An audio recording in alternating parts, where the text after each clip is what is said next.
As we continue to learn what it means to lead like Jesus, I find it helpful to have a working definition of the word leadership. Leadership can be defined as the process of influencing people to work together for a common purpose. There are 4 components in this definition of leadership. First, leadership is a process. It's a process because leadership involves movement. If you're not going somewhere, people aren't going to follow you.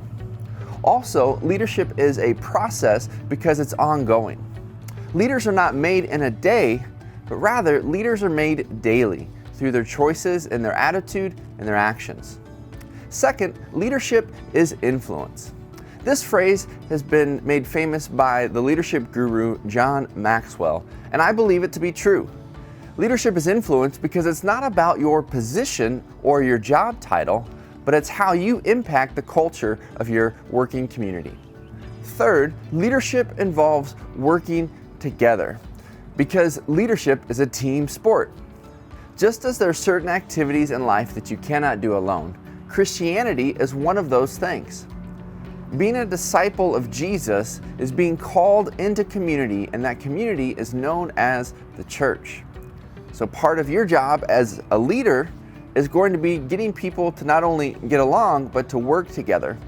Because then the last component of leadership is working together for a common purpose. Whether it's in business, in sports, in education, people rally around a common vision and mission. And in the church, we have been called to go and make disciples. This is the purpose that we rally behind as a church community, and this is what you can rally behind as you develop leaders within the church. When understanding leadership, it's important to understand the 2 foundational values to leadership. What you value determines what you do, and therefore, what you do demonstrates what you value. The 2 values of leadership are servanthood and transformation. The idea of being a servant is humbling yourself in order to lift people up. True servant leaders do not use their power to gain things from other people, but rather they use their power to help other people become who God has created them to be. We learn in Mark chapter 10, verses 43 to 45, this truth. But it shall not be so among you.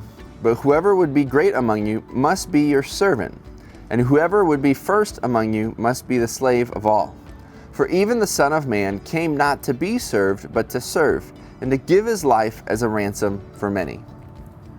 Jesus is the ultimate picture of the servant leader. And then the second value of leadership is found through transformation. It's not about just sharing information, but helping that person transform and to become the best version of themselves and to become who God has created them to be.